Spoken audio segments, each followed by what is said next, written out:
Muy buenos días, reciban un cordial saludo. Mi nombre es Cintia Cañizales y el día de hoy, junto a mis compañeros Adis Castillo y Luis Díaz, estaremos hablando sobre lo que es el delito y todo lo relacionado acerca de este tema. Para empezar, el delito es el hecho o acción, positivo o negativo, realizado por el hombre y que por lo general se castiga con penas graves. Como bien se sabe, el delito está estructurado en 5 elementos que estaremos desarrollando en el transcurso de la exposición. Empezando por el primer elemento, que es la acción, que se define como el hecho o actividad realizado por una persona que como consecuencia trae un resultado. La acción se divide en la voluntad, que es la intención o el querer hacer de la persona, la actividad, que es el hecho o acción realizado, el resultado, que son las consecuencias de la conducta, y el nexo de causalidad, que es el ligamento entre la conducta y el resultado. Ahora, la acción a través de la omisión trata de realizar una conducta típica con la intención de hacerlo y se clasifica en la omisión simple, que es el no hacer lo que se debe, y la comisión por omisión, que es no voluntario. Ahora, la ausencia o aspecto negativo de la acción trata de realizar una actividad sin la voluntad de hacerlo, y esto se genera por razones externas a la persona, como por ejemplo el sonambulismo, el sueño natural, la ebriedad onírica o del sueño, y actos de reflejo o violencia, entre otros. Pasando al segundo elemento, hablaré sobre la definición de la tipicidad, que es la relación con un equilibrio balanceado entre un hecho de la vida real y de algún tipo legal o penal. Muchas gracias, los dejo con mi compañero Luis Díaz. Hola, buenas tardes, mi nombre es Luis Díaz, soy estudiante de la Universidad Fermín Toro en la Cátedra de Derecho Penal bajo la instrucción docente de la profesora Yelena Martínez en la sección Saya P. El día de hoy les vengo a exponer sobre los elementos del delito, los cuales son la antijudicidad, la imputabilidad y las principales causas de inimputabilidad. Para empezar, primero es importante recordar que un delito es una acción que va en contra de la ley y que genera un daño. Este se encuentra compuesto por diferentes elementos, siendo la antijudicidad uno de los más característicos. La antijudicidad es la relación de contradicción entre un acto de la vida real y las normas objetivas del derecho positivo. Cuando se comete un delito existen ciertas causas llamadas causas de justificación, las cuales representan las situaciones que excluyen al acto típico. Entre ellas tenemos la legítima defensa, la cual es la reacción legítima ante una agresión ilegítima como acto de defensa. Esta debe cumplir con los siguientes requisitos. Debe haber una agresión ilegítima, debe haber una necesidad de medio empleado y se debe obrar constreñido de necesidad. Esta se diferencia de la defensa putativa, ya que la defensa putativa es una creencia de ataque. Su diferencia radica en que la defensa personal es una causa de justificación y la defensa putativa es una causa de inculpabilidad. En cuanto a la obediencia jerárquica, esta consiste en causar un daño, obrando legítimamente en protección de un deber jurídico. En cuanto al estado de necesidad, este consiste en obrar por la necesidad de salvaguardar un bien jurídico propio o ajeno respecto de un peligro no ocasionado dolosamente por el agente. La imputabilidad se refiere al conjunto de condiciones físicas y psíquicas de madurez y salud mental legalmente necesarias para que puedan ser puestos en la cuenta de una persona un ilícito cometido. Las principales causas de inimputabilidad son todas aquellas condiciones que impiden el correcto desarrollo de la mente. Es por tal motivo que en las leyes venezolanas tenemos a la minoría de edad, pues, según estas leyes, para que una persona pueda ser considerada legalmente juzgable, tiene que ser mayor de 18 años. En cuanto a la enfermedad mental, se refiere a procesos psicopatológicos agudos que impiden el correcto funcionamiento de la mente. Por ende, la persona no puede ser juzgada legalmente. Y el estado mental transitorio se refiere a una perturbación de la mente que temporalmente no permite la actuación normal del individuo. Sus principales causas son patológica, la cual se refiere a empleo de sustancias, fisiológicas, la cual se refiere a hipnotismo y sonambulismo, y psíquicas, la cual se refiere a arrebatos emocionales. Finalmente se tiene que todos estos conocimientos son de vital importancia, ya que permiten determinar la estructura de cada tipo de delito, así como también la responsabilidad del individuo, el cual llega a cometer este tipo de delitos. Esto ha sido todo, gracias por su atención. El tema 10. Las principales causas de inimputabilidad. La primera causa es la minoría de edad. Los menores de 18 años son inimputables, ya que la ley fija como límite los 18 años por considerar a los menores de esa edad una materia dúctil y susceptible de corrección. Según las condiciones peculiares del menor y la gravedad del hecho, las medidas aplicables a los menores serán apercibimiento o internamiento en la forma siguiente, que son reclusión a domicilio, reclusión escolar, reclusión en un hogar, reclusión en un establecimiento médico o establecimientos correccionales. La segunda son las enfermedades mentales. Las enfermedades mentales son procesos psicopatológicos agudos, crónicos o permanentes, que producen alteraciones modificatorias de la personalidad psíquica del enfermo, anulando su capacidad de entender y querer. Las personas, ya sean idiotas e imbéciles, contienen las cerebropatías y la detención del desarrollo de las células encefálicas originadas por diversos traumatismos o enfermedades infecciosas como la meningitis, que originan alteraciones en el normal desarrollo. Las personas que sufran cualquier debilidad, enfermedad o anomalía mental y que hayan ejecutado hechos o incurridos en omisiones definidos son delitos y serán recluidos en manicomios o departamentos especiales por todo el tiempo necesario para su curación. La persona es plenamente inimputable y carece de inteligencia y por ello tiene una capacidad para entender, carece de capacidad para entender y valorizar en su verdadero sentido y significación los actos realizados y existe en los casos antes mencionados de ausencia absoluta de imputabilidad y por lo tanto no se aplica una pena sino una medida de seguridad. La tercera son los estados mental transitorios, que es toda perturbación psíquica del individuo y es por un lapso de tiempo y reaccionan con facultades volitivas e intelectivas y solo afecta la imputabilidad cuando la alteración mental se aduce en un estado pleno de inconsciencia al cometer la infracción. En un estado de inconsciencia de sus actos determinado por un empleo accidental o voluntario de sustancias tóxicas, embriagantes o estupefacientes. Las causas del estado mental transitorio, las primeras son las patológicas, que son sustancias embriagantes, las segundas son fisiológicas, que son los hipnotismos y somnambulismo, y por último las psíquicas, que son las emociones y arrebatos pasionales. Las sustancias tóxicas y embriagantes, cuando por el empleo de una sustancia tóxica, ya sea yodoformo o ácido salicílico, se produce una intoxicación que provoca un estado de inconsciencia patológica. Las acciones que en tal estado se ejecutan no son propiamente del sujeto, sino ajenas a él. Ahora bien, la intoxicación ha sido procurada por el sujeto mismo y voluntaria deliberadamente, y se hará caso a una acción que libere su causa.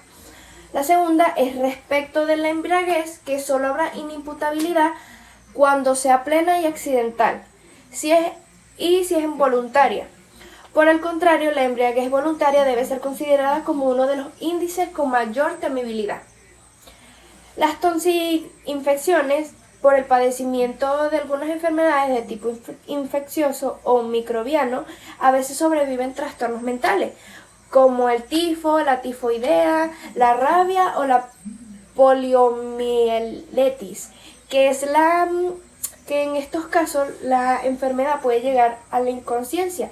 Para determinar estos efectos dichos, se debe de tomar en cuenta un dictamen de médicos y psiquiátricos. El somnambulismo es el estado de inconsciencia natural no provocado que excluye el delito y puede dar lugar a delitos culposos cuando quien sabe su anomalía y no toma medidas de prevención. La sordomudez es más que todo llevada a los sordomudos, y que contravengan los preceptos de una ley penal, se le recluirá en una escuela o establecimiento especial para sordomudos por el tiempo que fuera adecuado para su educación e instrucción.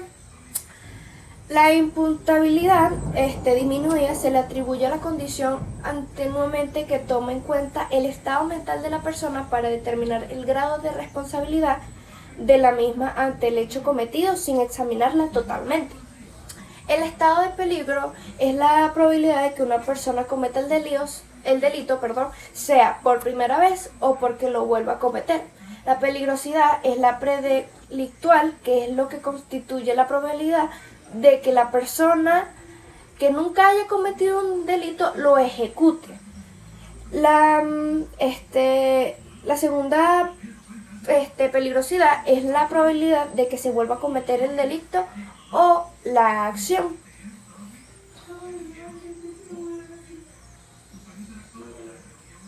El quinto elemento del delito, el tema 11, es el quinto elemento del delito de culpabilidad.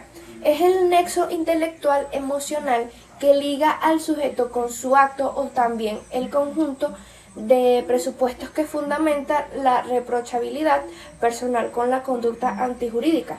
La culpabilidad es el elemento más complejo de todo y sobre todo cual versan dos corrientes jurídicas penales más importantes, que son la psicológica y la normativa.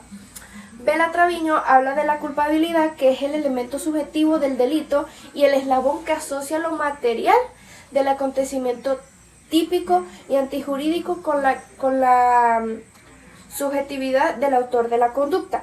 Cuello Calón se considera culpable una conducta cuando se causa de las relaciones psíquicas que existen entre ellas y su autor debe serle jurídicamente reprochada. Jiménez de Aucia, Celestino Portetti, Porte Petit, Castellanos Tena, son un conjunto de personas que hablan que los presupuestos que fundamentan la reprochabilidad personal de la conducta antijurídica, nexo intelectual y emocional que liga al sujeto con el resultado de su acto. El nexo intelectual y emocional que liga el sujeto con sus actos. Las teorías de culpabilidad es primero la de Miguel Ángel Cortés Ibarra, que la culpabilidad constituye un estado psicológico en el cual se encuentra el sujeto respecto a la realización externa de su comportamiento. El lazo de casualidad psíquica que une al sujeto con el hecho que realiza concibe la culpabilidad como la relación subjetiva que media entre el autor y el hecho. En consecuencia, supone que el análisis de la situación interna del sujeto, la culpabilidad reside en él y es la fuerza moral subjetiva del delito.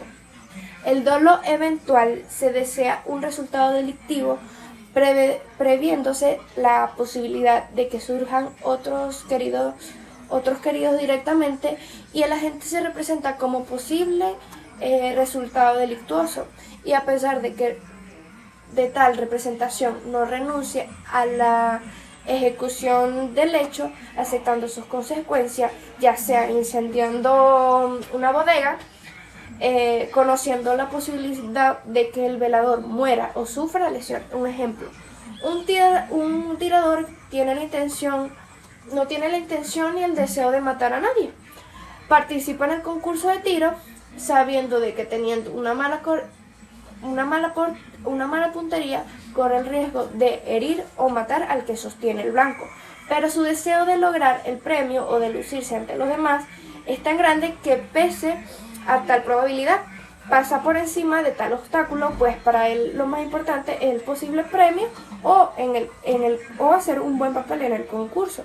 Como consecuencia de su disparo mata al sostenedor y en este caso tenemos un dolo eventual, pues el sujeto pese a la representación de un resultado muy probable y ha actuado por encima de la contramotivación que en él despertó el citado resultado. El dolo de las consecuencias.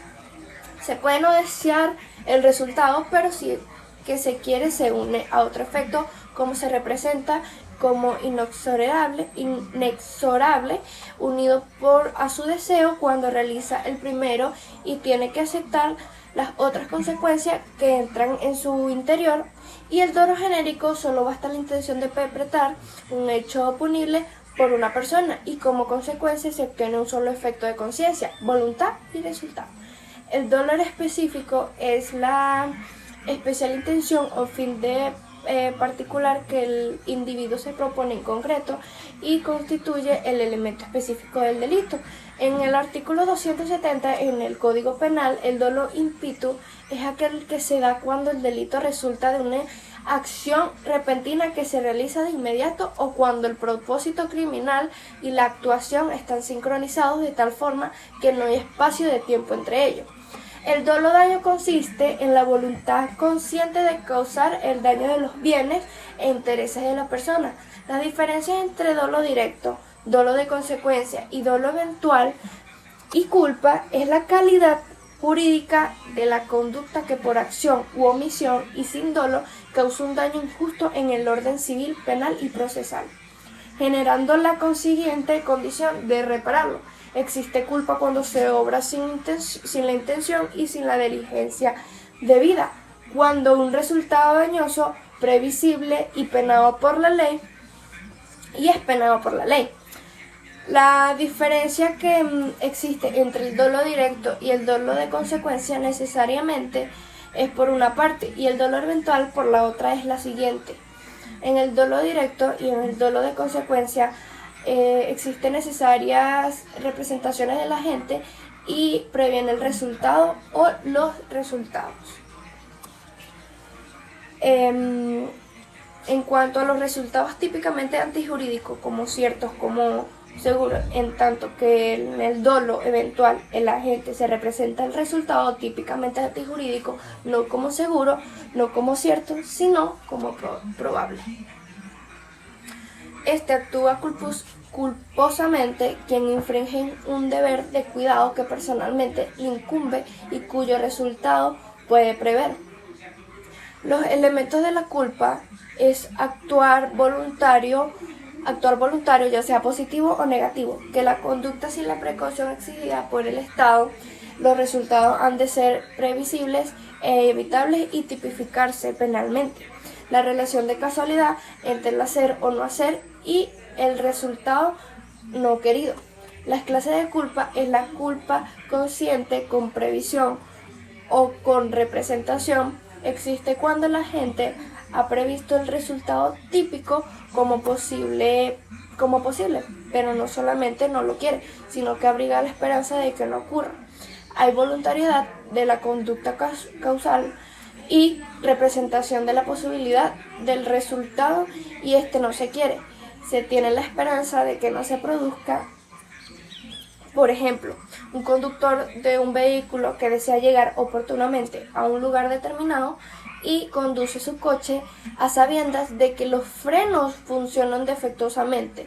No obstante, representarse mentalmente la posibilidad de un atropellamiento impulsa velozmente la máquina con la esperanza de que ninguno transitúe y se atraviese.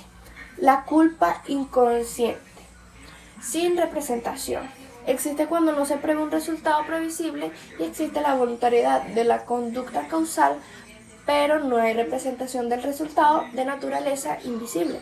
Es una conducta donde se previó lo previsible y evitable, y mediante ella se produce un delito y puede imaginarse el caso de quien limpia una pistola en presencia de otras personas, sin medir el alcance de una conducta y se produce un disparo y resulta muerto o lesionado uno de sus acompañantes. El evento era indudable y previsible para resultar peligroso el manejo de armas de fuego. Sin embargo, el actor del sujeto fue torpe al prever la posibilidad de un resultado que debió haber previsto. La culpa inmediata, culpa inconsciente, culpa grave. Muchas gracias.